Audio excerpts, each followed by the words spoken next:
Dobré ráno, dneska s Igorom Lajdavým a Jánom Tribulou. Vítajte pri Teleráne. Chcel by som vám povedať, po Dubravke sa potuluje nezvestný pes.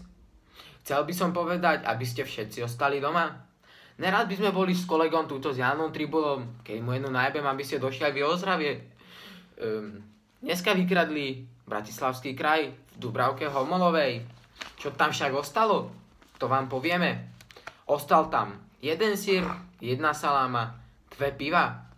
Tak ak by ste chceli ísť do obchodu, tak už viete, kam nemáte ísť.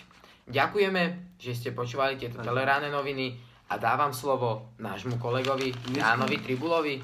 Dneska sme sa dozvedeli, že pani Vanese Šramekovej sa podarilo oholiť aspoň polku, no lenže musíme jej to dať dole celé. S tou robotou nám pomáha svat.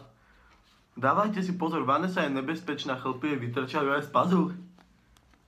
Musíme to dať čo najskôr dole, aby bola spokojná, lebo keď prejde okolo nás, tak cítime sami smrad. Ďakujeme za pochopenie a držte nám palce, naďalej budeme v tom pokračovať. Boli by sme radi za každé zdieľanie, každý ten like a nejaký pekný komentár na podporu. S Jánom Tribulom a Igorom Lajdavým.